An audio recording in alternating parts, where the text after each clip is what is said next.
la peine de souffrir.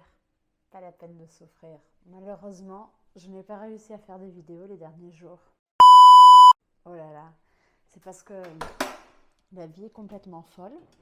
Et oui, encore une fois, je vais enlever la vaisselle du lave-vaisselle. C'est peut-être le format le plus simple pour faire ces vidéos-là. Mais c'est le moment que je peux... C'est mon temps mort.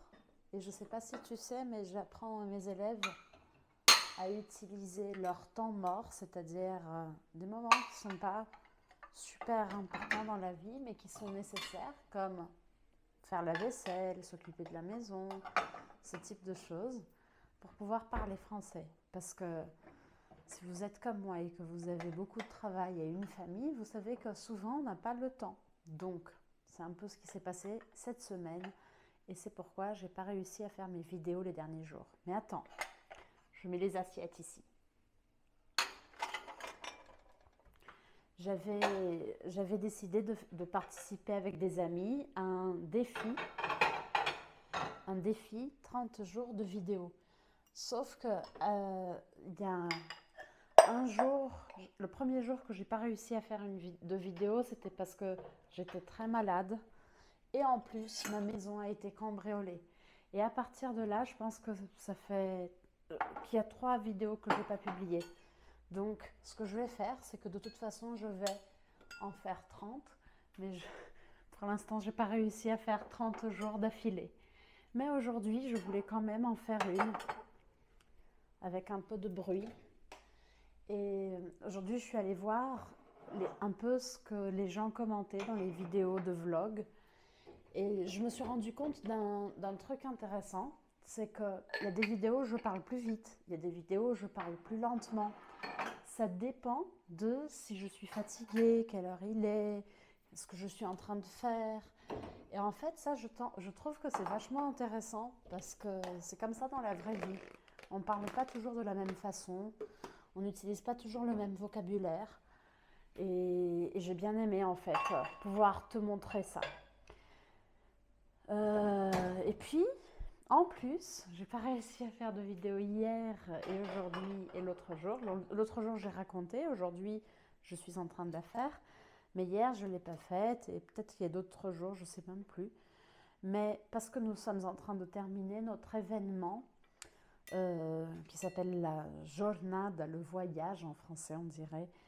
Le trajet, comment on traduirait ça? Et en fait, à cause de l'événement, je suis en train de faire beaucoup de live, beaucoup de choses et j'ai pas réussi à faire la vidéo de vlog de YouTube comme j'avais prévu.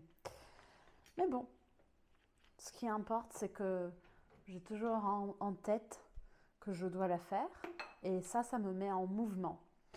Et je vais profiter de ça pour te poser cette question de nouveau. J'ai un peu déjà posé la question sur comment tu t'organises par rapport à ta routine de contact avec le français dans une autre vidéo. Si tu ne l'as pas vue, tu vas pouvoir aller la voir. Mais surtout, la question, c'est qu'est-ce qu'on fait quand on n'est pas ultra motivé? J'explique toujours à mes élèves que l'apprentissage d'une langue, on a l'intention, on a l'idée au début que ça va être quelque chose de constant, qu'on va apprendre constamment. Et en fait, le plus important, c'est quand on n'a plus de quand on ne grandit pas, quand on n'est pas en progression comme ça, comment on fait pour se maintenir en action? C'est à ces moments-là que c'est idéal d'avoir des gens sur qui compter. Ça peut être comme pour les activateurs et les activatrices qui peuvent compter entre eux, entre les activateurs ou avec des professeurs, ou alors et avec des professeurs, avec une équipe de support, avec plein de gens. Et souvent dans notre quotidien, on n'a pas quelqu'un comme ça dans notre vie. Notre mari, notre épouse, c'est pas toujours les meilleures personnes. Pause pour ranger tout ça, je reviens dans une seconde.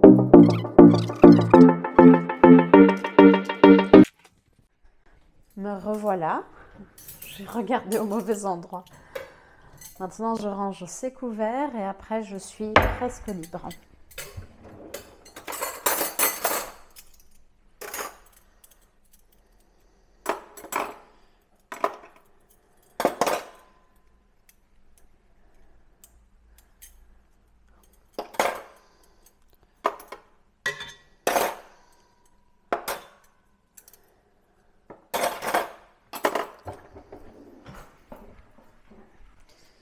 Voilà.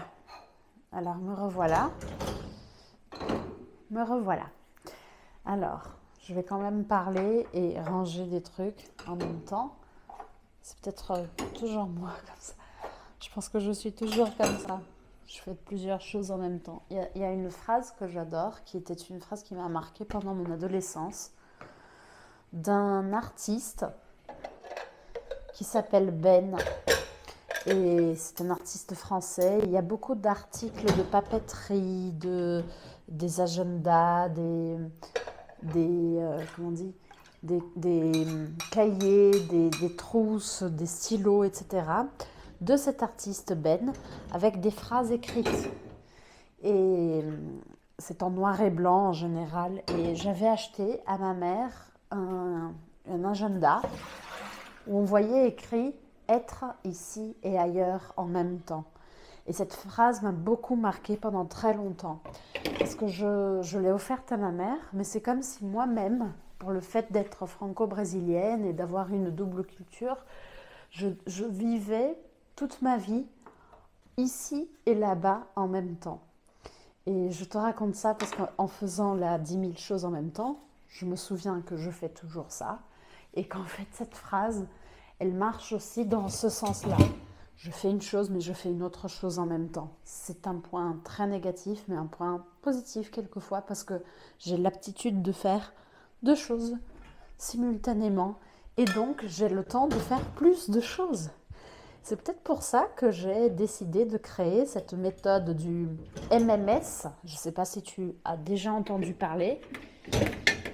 Mais le MMS, c'est matin, midi et soir. Comment avoir un contact avec le français matin, midi et soir. C'est ça qui va te faire progresser plus vite. Je reviens. Je prends le reste. Alors aujourd'hui, j'ai fait une tarte aux oignons. Ils n'ont pas aimé à la maison. Mais c'est quelque chose qui me fait penser à la France en fait. On mange souvent une quiche aux oignons. J'en ai fait une. Paolo a aimé plus ou moins. Ma belle-mère, je vais vous la montrer quand même. Regardez. Moi, je trouve qu'elle est belle. Et ma belle-mère, elle n'a même pas voulu goûter parce qu'elle a dit « Oh, juste des oignons ».